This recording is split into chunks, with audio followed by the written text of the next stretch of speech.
kakve veze ima vrtlarenje s financijama i informatikom, što je to moj virtualni vrt i model nabavljanja svježe domaće hrane putem pretplate. Kako pokrenuti proizvodnju, promijeniti prehrambene navike i uštedjeti na namirnicama, reći će nam gost emisije, gospodin Tino Prosenik. Gospodine Prosenik, dobrodošli. Dobro jutro, hvala na pozivu.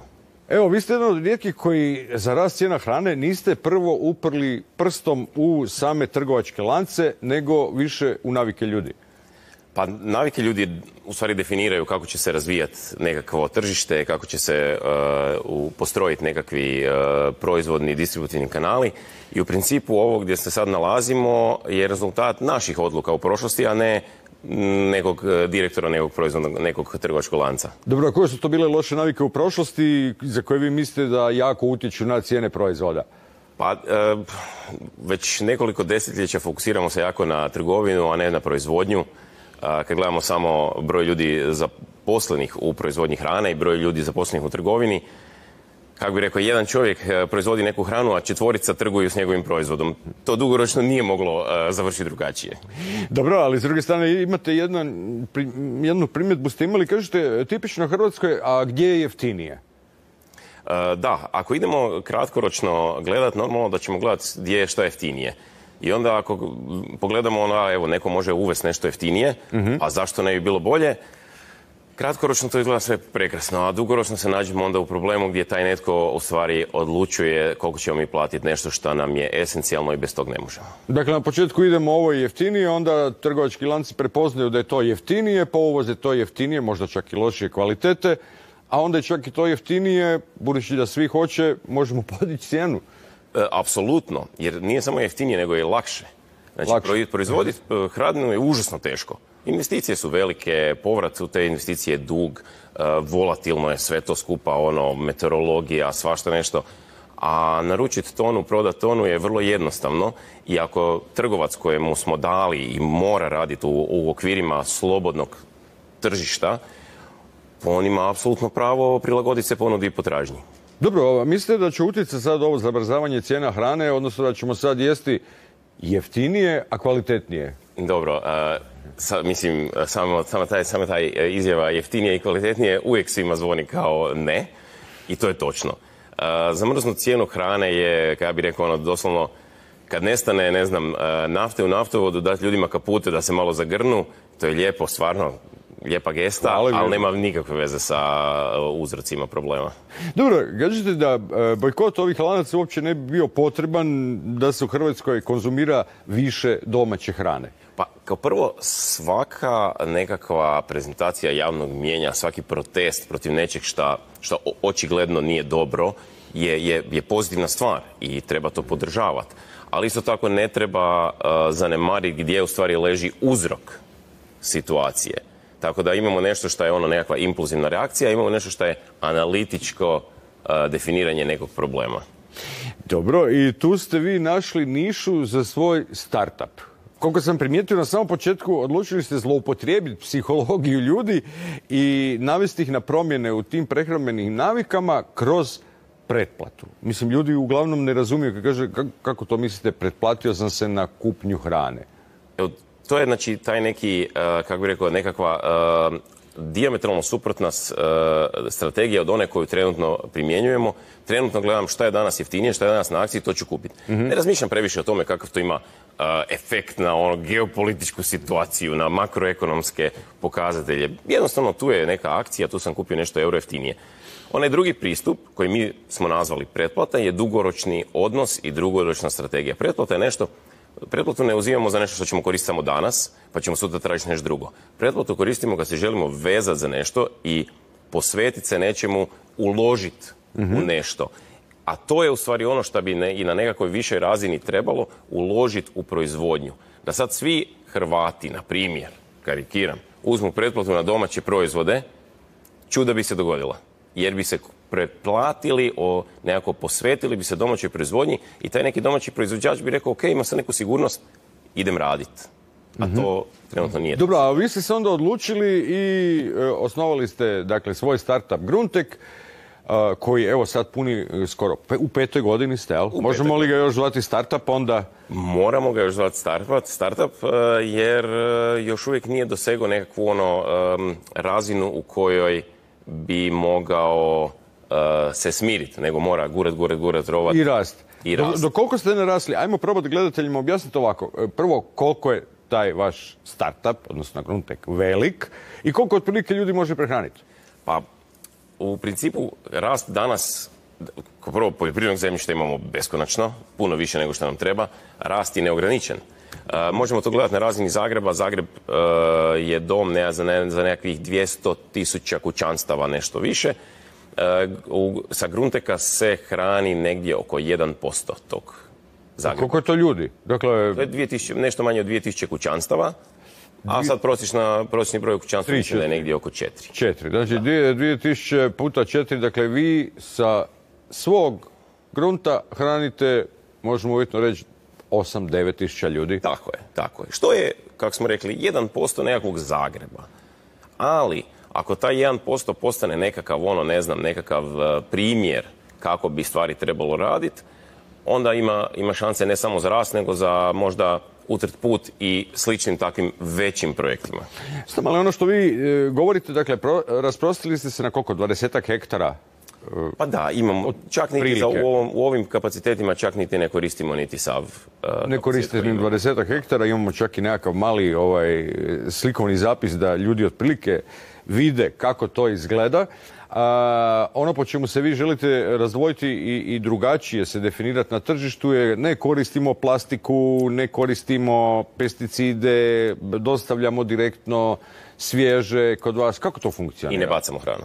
Što to znači ne bacamo hranu? Znači, ovo sve što ste nabrojali su u stvari veliki troškovi. Plastika, pakiranje... Znači niste ekološki osviješteni, nego vam je jeftinije ne koristiti plastiku, pakiranje... Znači, apsolutno svi teže tome da bude jeftinije, a ako je i ekološki, win-win. Dobro. Mislim, lako je reći nekome, budi ekološki, ali plati kunu ekstra. Odmah, pobuna. Da. Ali kažeš, gledati jeftinije i ekološki, ajmo. Dobro. Pa dobro, a kako radite bez pesticida? To je gotovo nemoguće u ovoj suvremenoj poljoprivrednoj proizvodnji. Nije, sve je to matematika. Niko neće ne koristiti pesticide ako mu to matematički ne odgovara. Dio di mi ne bacamo hranu. Znači, industrijska norma u proizvodnji hrane je da se 31% hrane baci. Ispravne hrane. Dobro. Znači, 14% se baci odmah u proizvodnji zato što ne odgovara nekakvim estetskim uvjetima. Dio se baci zato što ne paše u nekako pakiranje koje bi trebalo biti, a onaj zadnji dio se baci jer se nije prodalo s police maloprodajnog mjesta. A ako ne bacamo tu hranu, ako smo napravili neki sustav da ne bacamo hranu, uštedili smo tih 31%. Onda si možemo priuštiti ne koristiti pesticide i nekakve kemijska sredstva za ubrzati rast i povećati prinose, jer smo uštedili na drugoj strani. Znači, isto nam je. Dobro, ali vi isto imate, neke ćete odbaciti proizvode jer nisu estetski najljepši i tako? Ne, apsolutno ne. Dobro. Tam neku spiganu mrkvu ćemo dostaviti, nekakav malo, oštećeni patliđan ćemo dostaviti. Zašto ne? Svima se može objasniti, gle, ako ovo nešto malo trebaš odrezati, super, odreži, nemoj baciti cijeli plod. Dobro, ajmo ukratko probati objasniti kako funkcionira taj vaš sustav. Dakle, vi imate svoje pretplatnike koji dođu, prijave se kod vas, pretplate se. Što znači pretplate se? Na što?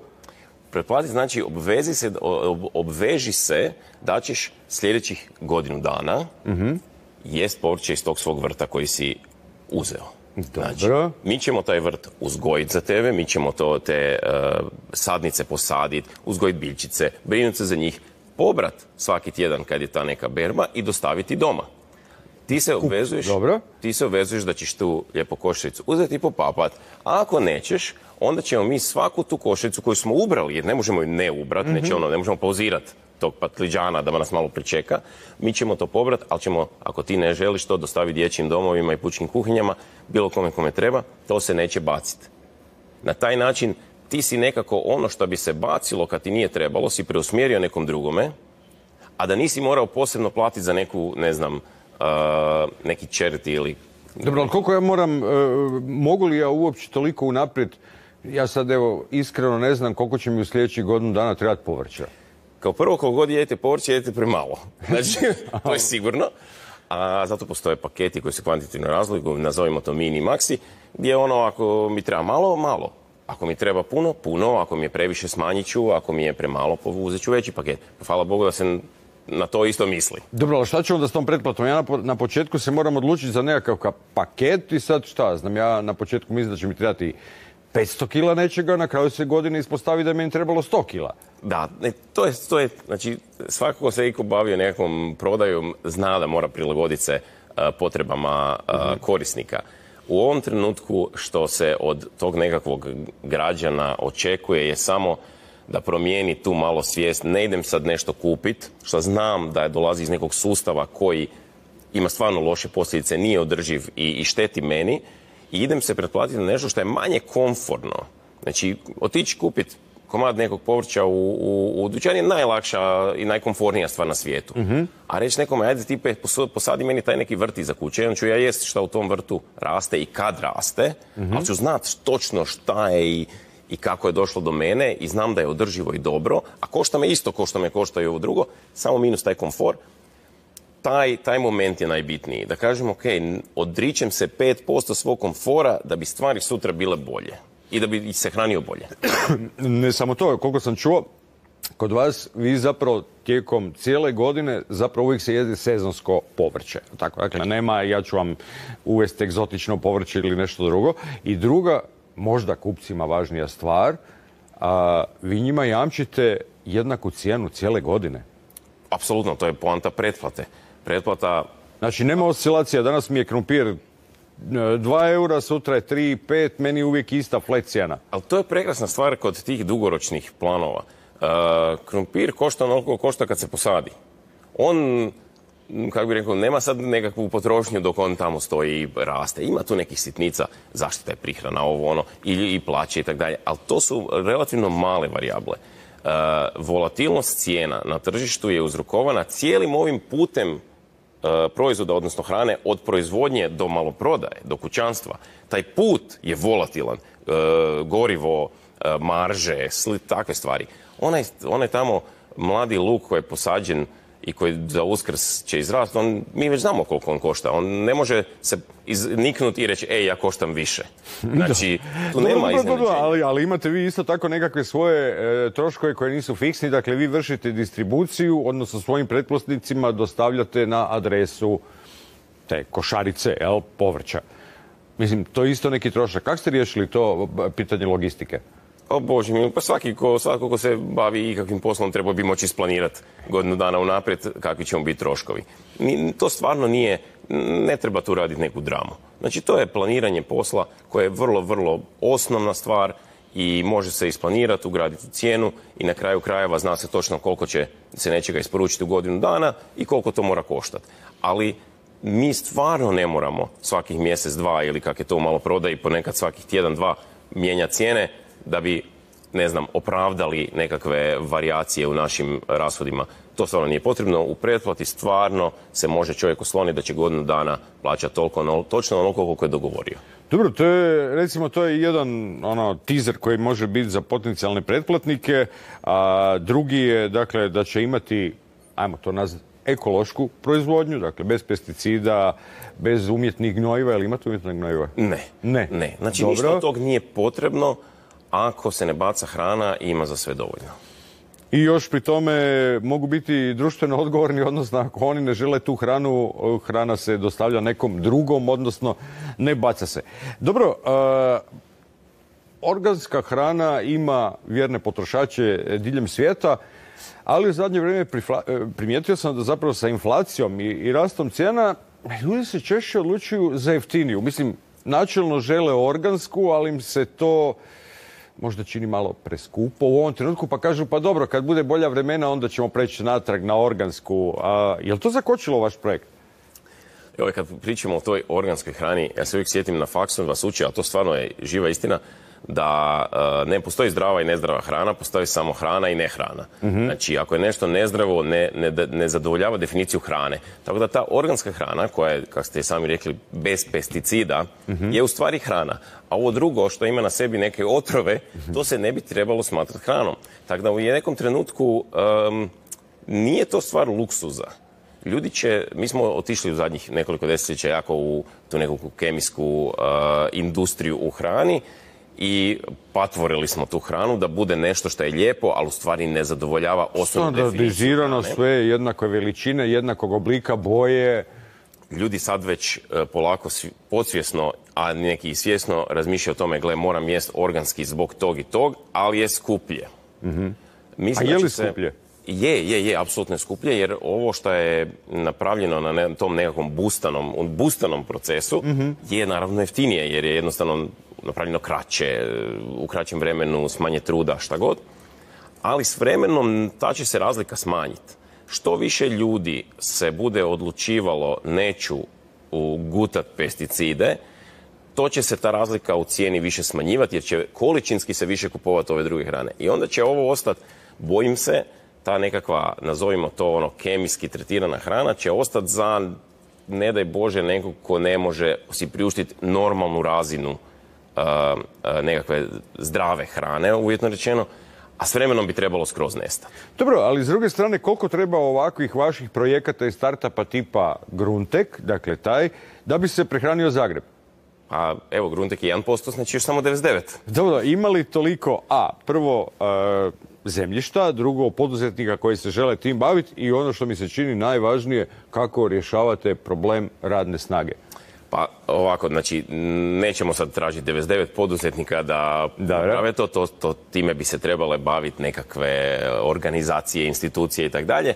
S naše poduzetničke strane mi guramo koliko možemo, želimo rast, to nam je u prirodi.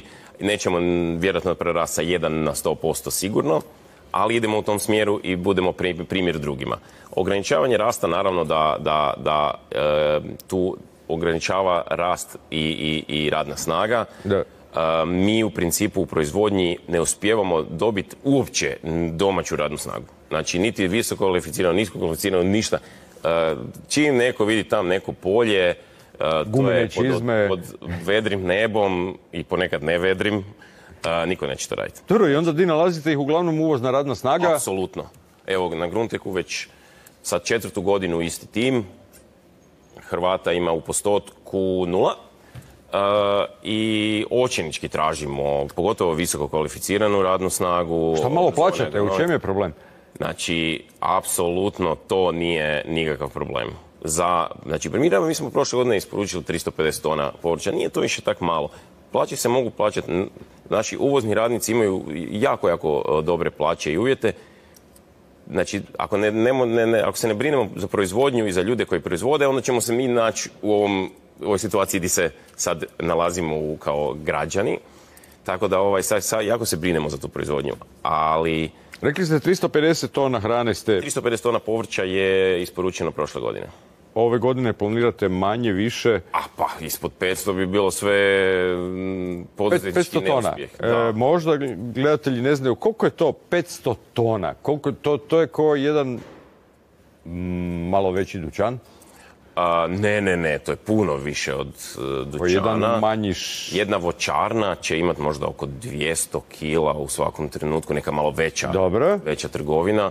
Mislim, pa je vrlo jednostavno, znači 500 tona je ono koliko otprilike 2500 kućanstava konzumira kroz godinu dana. Znači, digli smo se već na 10.000 Hrvata, odnosno građana Zagreba koje ćete prehraniti. Što više i kućanstava jede dobro, to će manje kućanstava podržavati ovaj neodrživi sustav. Ok, koliko ste skuplji u odnosu na klasični dućan?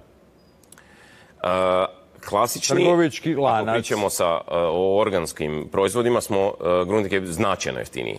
Od organskih dućana, dobro. Tako je. Ako pričamo o običnom supermarketu, tu je negdje. Biće možda do 5% skuplji kroz godinu, ali tu je negdje. A oni pretplatnici koji su već godinu, 2, 3 pretplatnici, imaju garanciju najniže cijene, oni su značajno ispod. Znači njima čak i pada cijena?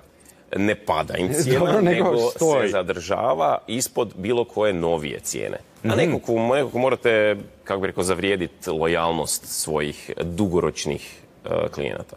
Pa vidim, razradili ste taj sustav kod teleoperateri, otprilike. I nadamo se da će nam se jednog dana to isplatiti.